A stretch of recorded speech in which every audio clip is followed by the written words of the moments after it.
जब भी हम अपने आसपास के लोगों को देखते हैं तो हमें ये लगता है कि वो हमसे ज़्यादा बेहतर भी हैं और हमसे ज़्यादा कामयाब भी। और इस चीज़ की रीज़न ढूंढने के बजाय हम खुद को उनसे कमतर समझना स्टार्ट कर देते हैं, जो कि बिल्कुल गलत बात है। लेकिन क्या आप जानते हैं कि चंद छोटी छोटी ऐसी सिंपल सी टेक्निक्स हैं जिनकी वजह से हज़ारों लोगों ने अपनी ज़िंदगी बदली है, और बिल्कुल उन्हीं टेक्निक्स को फॉलो करके आप अपनी ज़िंदगी को बदल सकते हैं। और जितना कामयाब आप बाकी लोगों को समझते हैं उतना ही कामयाब हो सकते हैं, बल्कि उससे ज़्यादा कामयाब हो सकते हैं। और ये वो चीज़ें हैं जो बिल्कुल छोटी छोटी हैं और हमें पता होने के बावजूद भी हम इन चीज़ों पर अमल नहीं कर रहे होते। अब वीडियो में आगे चल के मैं तुम्हें कुछ ऐसे स्टेप्स बताने वाला हूँ जिनको फॉलो करके तुम अपने गोल्स को अच्छी तरह पहले तो सेट करोगे और फिर इजीली उनको अचीव कर सकोगे। तो मेक श्योर कि तुम पूरी वीडियो देखो, क्योंकि ये तमाम स्टेप्स आपस में एक दूसरे के साथ रिलेटेड हैं। जब भी हम कोई गोल सेट करते हैं तो जो चीज़ हमें उससे थोड़ी सी रिलेटेड भी लगती है तो हम उसी को इम्पोर्टेंट समझकर वो चीज़ करना स्टार्ट कर देते हैं, जो कि एक गलत तरीका है किसी भी गोल को अचीव करने का। देखो, अब कोई भी गोल जो तुमने सेट किया है उस गोल को अचीव करने के डिफरेंट मेथड्स हो सकते हैं। अब ज़रूरी नहीं है कि उन तमाम मेथड्स पे तुमने अमल करना है, बल्कि उनमें से किसी एक मेथड को चूज करना होता है और फिर उसके ऊपर फुल फोकस और डिटर्मिनेशन के साथ काम करना होता है। अगर तुम तमाम मेथड्स के ऊपर काम करोगे तो इन द एंड क्या होगा कि तुम वो गोल अचीव ही नहीं कर सकोगे। फॉर एग्जाम्पल, तुमने अपनी सिटी में किसी लोकेशन के ऊपर जाना है, तो अब तुम्हें पता है कि उस लोकेशन तक पहुंचने के लिए डिफरेंट रूट्स जाते हैं, लेकिन तुम एक रूट चूज करते हो। अब मिडिल में जाके तुम्हारा माइंड कहता है कि नहीं, ये रूट नहीं, मुझे दूसरा रूट चूज करना चाहिए। तो क्या तुम अपना वो रास्ता बदल दोगे? I don't think so. Same इसी तरह अपनी लाइफ के गोल्स तक पहुंचने के लिए भी तुम्हें एक मेथड सिलेक्ट करना पड़ेगा, और सिलेक्शन के बाद तुमने उसी मेथड के ऊपर कंसिस्टेंट रहना है। सुनने में ये बहुत छोटी सी चीज लग रही है, लेकिन बिलीव मी, अगर तुम इसके ऊपर अमल करोगे तो तुम्हारे गोल अचीव करने की रेशो बहुत ज्यादा बढ़ जाएगी। दोस्तों, अगर सुबह उठते ही नाश्ते में तुम्हें एक जिंदा मेंढक खानी पड़े तो क्या पूरा दिन तुम्हारे माइंड में ये सोच आ सकती है कि इससे भी बुरा कुछ हो सकता है? I don't think so. इसी कंसेप्ट को हम अपनी लाइफ में अपने गोल्स को अचीव करने के लिए यूज कर सकते हैं। वो इस तरह के, आपको अपने दिन का स्टार्ट ही उस काम से करना है जो या तो आपको सबसे ज्यादा मुश्किल लग रहा है या फिर सबसे ज्यादा बोरिंग लग रहा है। तो अगर आप सबसे मुश्किल या सबसे बोरिंग काम से स्टार्ट करोगे तो आने वाले तमाम टास्क आपको वैसे ही इजी लगने लग जाएंगे। और फॉर एग्जाम्पल, अगर तुम्हें कोई दो काम मुश्किल लग रहे हैं तो उनमें से भी जो सबसे ज्यादा मुश्किल लग रहा है वो पहले नंबर पे करना है, और जो उससे थोड़ा कम मुश्किल या थोड़ा कम बोरिंग लग रहा है वो तुमने दूसरे नंबर पे रखना है। तो देखना तुम किस तरह से अपने तमाम टास्क को इजीली अचीव कर सकोगे, क्योंकि जब भी हम कोई बोरिंग या मुश्किल काम परफॉर्म करते हैं तो हमारा मोटिवेशन लेवल हाई हो जाता है, और जितने हम ज़्यादा मोटिवेटेड रहेंगे उतने हम टास्क इजीली परफॉर्म कर सकते हैं। अब यहाँ तक जितनी भी स्टेप्स थे वो प्लानिंग के थे कि हमने अपने टास्क को प्लान किस तरह से करना है। और मुझे पता है कि अक्सर लोग प्लानिंग में वैसे ही बहुत अच्छे होते हैं कि हम एक प्रॉपर प्लान तो बना देते हैं, लेकिन जब उसके ऊपर एक्शन परफॉर्म करने की बात आती है तो हमसे वो एक्शन परफॉर्म नहीं होता। तो ये जो नेक्स्ट स्टेप है ये आपको उसके ऊपर एक्शन परफॉर्म करना सिखाएगा। बिल्कुल सिंपल, लेकिन उतना ही पावरफुल।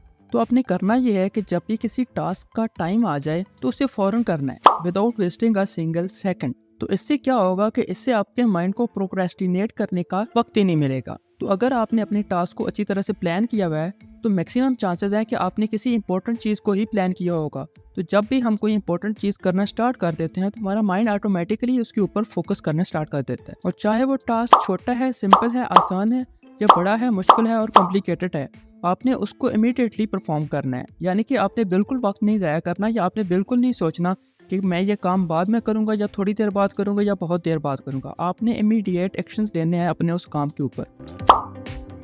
अब ये स्टेप हम सब चाहते होते हैं कि ना हो, लेकिन ये बहुत ही इंपॉर्टेंट स्टेप है कि हम अपने माइंड को ये बात रियलाइज करा दें कि हमारे पास दो ही ऑप्शन है कि या तो हम कामयाब हो सकते हैं या फिर हम शॉर्टकट्स ले सकते हैं। तो नो शॉर्टकट्स। जिस तरह की एक फेमस कोट है जो आपने सुना होगा कि practice makes a man perfect, तो मैं इसको इस तरह से यूज़ करता हूँ कि प्रैक्टिस मेक्स प्रोग्रेस। आप जितनी ज़्यादा किसी चीज़ के ऊपर प्रैक्टिस करते हैं, जितना आप कंसिस्टेंट रहते हैं, उतना ज़्यादा आप उस काम में प्रोग्रेस करते जा रहे होते हैं। और प्रोग्रेस कभी भी शॉर्टकट से नहीं होती, बल्कि वो कंसिस्टेंसी से आती है। तो आपको अपने काम में कंसिस्टेंट रहना पड़ेगा, और इस कंसिस्टेंसी को डेवलप करने के लिए आपको कुछ हैबिट्स डेवलप करनी पड़ेंगी, जो कि नेक्स्ट स्टेप में मैं आपको बताता हूँ कि वो हैबिट्स आप किस तरह से डेवलप कर सकते हैं। वैसे तो हैबिट्स को किस तरह से डेवलप किया जाए इसके ऊपर एक पूरी वीडियो बन सकती है, लेकिन अभी के लिए मैं आपको एक 3D फार्मूला बता देता हूँ जिसको फॉलो करके आप किसी भी हैबिट को अपनी ज़िंदगी में डेवलप कर सकते हैं। इस 3D फार्मूला में जो सबसे पहला डी है वो है डिसीजन। यानी कि कोई भी हैबिट डेवलप करने से पहले आपको एक अच्छी तरह से डिसीजन लेनी पड़ेगी कि मैंने ये हैबिट डेवलप करनी है, क्योंकि जब तक आप डिसीजन नहीं लेंगे आपके माइंड को ये नहीं पता चलेगा कि मैंने ये हैबिट डेवलप करनी है या नहीं करनी। तो जब आप डिसीजन ले लेते हैं तो आपके माइंड में ये बात आ जाती है कि हाँ, मैंने ये काम करना है, लेकिन इस डिसीजन से सिर्फ एक सोच पैदा होगी, वो हैबिट नहीं बनेगी। तो उस हैबिट को बनाने के लिए आपको दूसरे डी की तरफ आना पड़ेगा, जो कि है डिसिप्लिन। अब डिसीजन के बाद आपने क्या करना है, आपने उस हैबिट के ऊपर डिसिप्लिन के साथ काम करना है। इसको आप दूसरे लफ्ज़ों में ये कह सकते हैं कि आपने कंसिस्टेंसी के साथ उसके ऊपर काम करना है। अब अक्सर क्या होता है कि हम कुछ दिन काम करते हैं किसी भी एक हैबिट के ऊपर, लेकिन जब हमें रिजल्ट नज़र नहीं आते, फॉर एग्जांपल हम एक वीक के लिए एक हैबिट के ऊपर काम कर रहे हैं, लेकिन एक वीक के बाद भी हमें वो हैबिट बनती हुई नज़र नहीं आती, तो हम क्या करते हैं, हम अपनी पुरानी वही लूजर्स वाली हैबिट्स की तरफ वापस चले जाते हैं। यहाँ पे हमारा तीसरा डी काम आएगा, जिसको हम कहते हैं डिटर्मिनेशन। अब चाहे आपको उस हैबिट को डेवलप करने के लिए एक वीक लगे, एक मंथ लगे या एक ईयर लगे, आपने डिटर्मिनेंट रहना है कि मैंने इस हैबिट को अपनी लाइफ के अंदर डेवलप करके ही रहना है।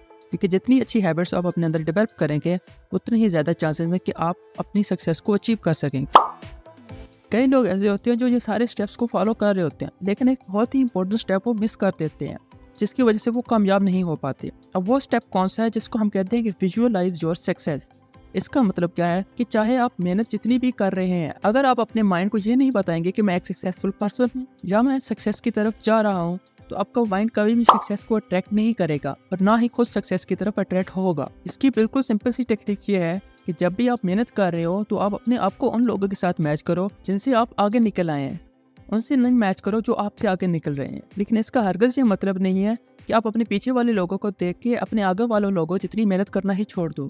खुद को मैच आपने हमेशा अपने पीछे वाले लोगों से करना है और कम्पीट हमेशा अपने आगे वाले लोगों से करना है। ये सारे वो बिल्कुल सिंपल और इजी स्टेप्स हैं जो आप ले सकते हो अपनी ज़िंदगी को बदलने के लिए। तो अगर आप इन सारे स्टेप्स को फॉलो करोगे, तो मैं गारंटी देता हूँ कि 1 से 2 माह के बाद आप अपने अंदर बहुत बड़ा चेंज देखोगे। अब चाहे तुम इन स्टेप्स के थ्रू अपनी फाइनेंशियल कंडीशन को इम्प्रूव करो या अपनी फिजिकल कंडीशन को इम्प्रूव करो, ये हर कंडीशन में तुम्हारे काम आएंगे। लेकिन रिजल्ट हासिल करने के लिए ज़रूरी है कि तुम इनको पूरी तरह फॉलो करो। अब मे बी तुम में से कुछ लोगों ने ये नोटिस कर लिया हो कि ये सारे तो वही कंसेप्ट्स हैं जो कि best seller author Brian Tracy ने अपनी बुक ईट दैट फ्रॉग में लिखे हुए हैं। तो हाँ, ये सारे वही कंसेप्ट हैं जो मैंने एक इजी वे में आपको एक्सप्लेन कर दिए हैं। और नेक्स्ट वीडियो में मैं इस बुक के सारे चैप्टर्स को इसी तरह इजीली एक्सप्लेन करूँगा और ये बताऊँगा कि किस तरह से तुम उन सारे चैप्टर्स की टेक्निक्स को अपनी रियल लाइफ में अप्लाई कर सकते हो। तो मेक श्योर कि तुम चैनल को सब्सक्राइब कर लो, ताकि वो जैसे ही मैं वीडियो अपलोड करूँ तुम्हारे तक नोटिफिकेशन पहुँच जाए। मैं मिलता हूँ तुमसे उसी वीडियो में।